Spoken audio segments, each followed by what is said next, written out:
करनाल के सरकारी हॉस्पिटल में पीएम केयर फंड से शुरू हुआ ऑक्सीजन प्लांट तकनीकी कारणों से बंद हो गया था, जिसके बाद ये प्लांट 10 से ज़्यादा दिन बंद रहा। ऐसे में सवाल ये उठता है कि जब लोग ऑक्सीजन के एक एक सिलेंडर के लिए मौत से जंग लड़ रहे हों, तो ऐसे में सरकार या स्वास्थ्य विभाग इतनी बड़ी लापरवाही कैसे कर सकता है कि सरकार द्वारा मरीजों के लिए इलाज के लिए लगा ऑक्सीजन प्लांट सिर्फ 2 ही दिन में खराब हो गया। आखिर इसकी जवाबदेही किसकी है? देखिए रिपोर्ट।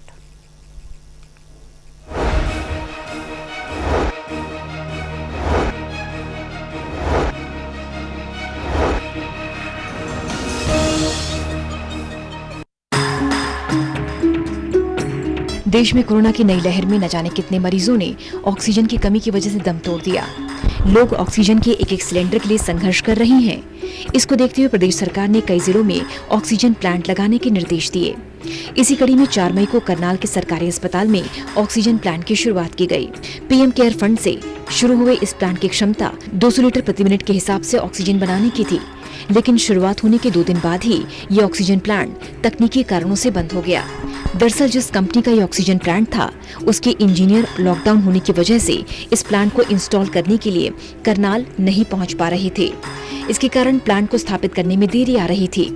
इसके बाद oxygen plant expert professor Joginder ने जल्दबाजी में 2 दिन में इस प्लांट को करनाल में इंस्टॉल किया, लेकिन इसमें कई खामियां रह गईं। प्रोफेसर जोगिंदर जी जो सोनीपत से आए थे हमारे उसको स्टार्ट करने के लिए, उन्होंने इस प्रोजेक्ट को और ऑक्सीजन के इस प्लांट को स्टार्ट कर दिया था। उसके बाद जब हमने उसको ट्रायल रन पे चलाया तो इसकी जो मशीन थे, जो कंप्रेशन थे, उसका टेम्परेचर बढ़ने लग गया। तब हमें बंद करना पड़ा इसको। फिर दोबारा एक बार चला के देखा, उनसे कंसल्ट करके प्रोफेसर जोगिंदर ने, उन्होंने कहा कि जो भी उन्होंने 1-2 डायरेक्शन दी कि ऐसा करके देख लो, पर उसके बाद भी हम सक्सेसफुल नहीं हो पाए। उसके बाद एक हमारा पाइप था जो वो फट गया। हमने पेरेंट कंपनी से उसके बाद कंसल्ट किया। उन्होंने अपने इंजीनियर को भेजा 3-4 दिन के बाद, और जैसे ही वो आया तो जैसे उसने काम स्टार्ट किया तो कोरोना पॉजिटिव हो गया। लगभग 10 दिन प्लांट जो है बंद रहा। कारण सेफ्टी ऑफ द प्लांट है, और सेफ्टी क्योंकि पेशेंट्स के आसपास है, safety of the patient, safety of the public के कारण बंद किया गया, ताकि कोई इसमें कोई ब्लास्ट या कोई ना हो जाए, और सरकार का मशीनों का भी कोई ब्लास्ट ना हो, ताकि मशीनों को भी नुकसान ना हो और आसपास जो पेशेंट है, मरीज हैं, उनको भी कोई नुकसान ना हो। इस कारण प्रोफाइलेक्टली हमने इसको बंद कर दिया।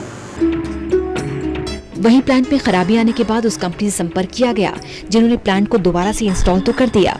उसके बाद फिलहाल ये प्लांट ट्रायल बेस पर शुरू हो गया। इसका सैंपल टेस्टिंग के लिए गुरुग्राम भेजा गया, ताकि पता चल सके कि प्लांट अपनी क्षमता के मुताबिक काम कर रहा है या नहीं। पेरेंट कंपनी के साथ कंसल्ट करके अब दोबारा शुरू कर दिया, और हमें पूरी उम्मीद है कि अब हम इस प्लांट को जनता की सुविधा में पूरी तरह से समर्पित कर सकें। ये 200 लीटर पर मिनट ऑक्सीजन प्रोड्यूस करता है, और जिस भी मरीज को रिक्वायरमेंट हो, हमारा क्योंकि पूरा हॉस्पिटल ऑक्सीजन पाइपलाइन से कनेक्टेड है, तो जिस मरीज को भी आवश्यकता हो उसी मरीज तक ये ऑक्सीजन पहुंचाई जा सकती है। बता दें कि एक प्लांट को लगाने में तकरीबन 1 से 1.5 करोड़ का खर्च आता है। इसके बाद प्लांट से उसकी ऑक्सीजन का उत्पादन होता है।